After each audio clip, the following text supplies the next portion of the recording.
नमस्कार दोस्तों, स्वागत है आज के इस नए व्लॉग में। और आज हम जा रहे हैं उत्तराखंड में स्थित जो प्रमुख 4 धाम हैं उसमें से बद्रीनाथ धाम के दर्शन के लिए। दोस्तों, बद्रीनाथ मंदिर जो है ये उत्तराखंड में चमोली डिस्ट्रिक्ट में स्थित है और बद्रीनाथ जाने का सर्वोत्तम समय है अप्रैल मई से नवंबर के एंड तक। हालांकि इसी दौरान ही चारों धाम के मंदिर जो है इसके कपाट खुले रहते हैं और इसके अलावा नवंबर के बाद और मई अप्रैल के पहले ये सब कपाट आपको बंद मिलेंगे। बद्रीनाथ से सबसे निकटतम रेलवे स्टेशन है ऋषिकेश।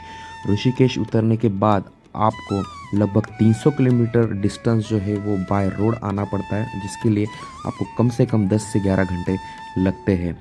बद्रीनाथ आने के बाद दोस्तों आपको यहाँ बहुत सारे धर्मशालाएं मिल जाएगी रहने के लिए। धर्मशालाएं है, लॉजेस है, जिसमें आपको आराम से एक रिजनेबल रेट में आपको रहने की व्यवस्था हो जाती है। बद्रीनाथ तीर्थ का नाम स्थानीय शब्द बद्री से लिया गया है, जो एक प्रकार की जंगल की बेरी है। ऐसा कहा जाता है कि जब भगवान विष्णु इन पहाड़ों में तपस्या में बैठे थे तो उनकी पत्नी देवी लक्ष्मी ने एक बेरी के पेड़ का रूप धारण किया और उन्हें कड़ी धूप से बचाया। यह न केवल भगवान विष्णु का निवास स्थान है बल्कि असंख्य तीर्थयात्रियों, संतों और ऋषियों का भी है जो आत्मज्ञान की तलाश में यहाँ ध्यान करते हैं। स्कंद पुराण के अनुसार भगवान बद्रीनाथ की मूर्ति आदि गुरु शंकराचार्य द्वारा नारद कुंड से बरामद की गई है और 8वीं शताब्दी में इस मंदिर में पुनः स्थापना की गई थी। हिंदू परंपरा के अनुसार बद्रीनाथ को अक्सर बद्री विशाल के नाम से भी जानते हैं। आदि श्री शंकराचार्य ने हिंदू धर्म की खोई हुई प्रतिष्ठा को पुनः प्राप्त करने और राष्ट्र को एक सूत्र में बांधने के लिए इसकी पुनः स्थापना की थी। इसका निर्माण उस समय हुआ था जब बौद्ध धर्म हिमालय पर्वतमाला में फैल रहा था और इस बात की चिंता थी कि हिंदू धर्म अपना महत्व और गौरव खो रहा है। इसलिए आदि शंकराचार्य ने हिंदू धर्म के गौरव को वापस लाने का बीड़ा उठाया और हिंदू देवताओं शिव और विष्णु के लिए हिमालय में मंदिर बनवाए। बद्रीनाथ मंदिर एक ऐसा मंदिर है और इसमें कई प्राचीन हिंदू धर्म ग्रंथों से पवित्र कथाएं भरी पड़ी है। चाहे वह द्रौपदी के साथ पांडव भाइयों की पौराणिक कथा हो, जो बद्रीनाथ के पास स्वर्गरोहिणी नामक एक चोटी की ढलान पर चढ़कर अपनी अंतिम तीर्थ यात्रा पर निकले थे, या स्वर्गारोहण या भगवान कृष्ण और अन्य महान ऋषियों की यात्रा। ऐसे कई कहानियां जिन्हें इस पवित्र तीर्थ से जोड़ते हैं। प्रसिद्ध स्कंद पुराण में इस स्थान के बारे में अधिक वर्णन इस प्रकार है। स्वर्ग, पृथ्वी और नरक में अनेक पवित्र तीर्थस्थल है, परंतु बद्रीनाथ जैसा कोई तीर्थस्थल नहीं है। वामन पुराण के अनुसार ऋषि नर और नारायण ने यहाँ तपस्या की थी। कपिल मुनि, गौतम, कश्यप जैसे प्राचीन ऋषियों ने यहाँ तपस्या की। भक्त नारद ने मोक्ष प्राप्त किया और भगवान कृष्ण को यह क्षेत्र बहुत प्रिय था। आदि शंकराचार्य, रामानुजाचार्य, श्री माधवाचार्य, नित्यानंद ऐसे मध्यमकालीन धार्मिक विद्वान यहाँ शिक्षा और शांत चिंतन के लिए आए थे और आज भी कई लोग यहाँ आते हैं। बद्रीनाथ मंदिर का मुख्य प्रवेश द्वार रंगीन और भव्य है, जिसे सिंह द्वार के नाम से जाना जाता है। मंदिर लगभग 50 फीट ऊंचा है, जिसके शीर्ष पर एक छोटा गुंबद है जो सोने की परत वाली छत से ढका हुआ है। बद्रीनाथ मंदिर 3 भागों में विभाजित है।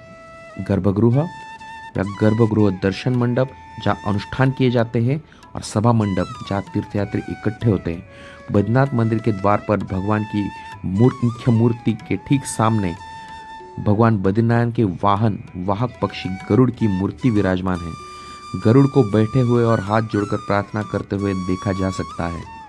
मंडप की दीवारें और खंभे जटिल नक्शे से ढके हुए हैं। गर्भगृह भाग की छतरी सोने की चादर से ढकी हुई है और इसमें भगवान बद्रीनारायण, कुबेर, नारद ऋषि, उद्धव, नर और नारायण की प्रतिमाएं हैं। परिसर में 15 मूर्तियां हैं। काले पत्थर में नक्काशी की गई भगवान बद्रीनाथ की 1 मीटर ऊंची प्रतिमा विशेष रूप से आकर्षक है।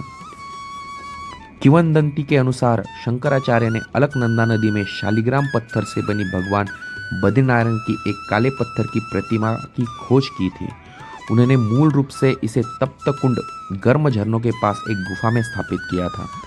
16वीं शताब्दी में गढ़वाल के राजा ने मूर्ति को मंदिर के वर्तमान स्थान पर स्थानांतरित कर दिया। यह पद्मासन नामक ध्यान मुद्रा में बैठे भगवान विष्णु का प्रतिनिधित्व करता है। भगवान बद्रीनारायण 2 भुजाओं में शंख और चक्र से सुसज्जित है और 2 भुजाएं योग्य मुद्रा में आराम कर रही है। बद्रीनारायण बद्री वृक्ष के नीचे दिखाई देते हैं।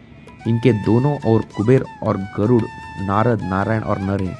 जैसा कि आप देखते हैं, बद्रीनारायण के दाई ओर उद्धव खड़े हैं।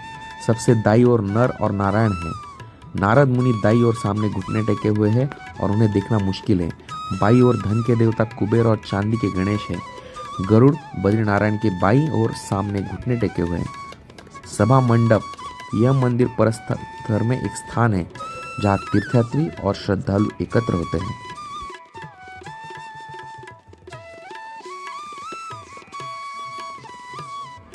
बद्रीनाथ में अक्टूबर से अप्रैल तक ठंड के दिन होते हैं।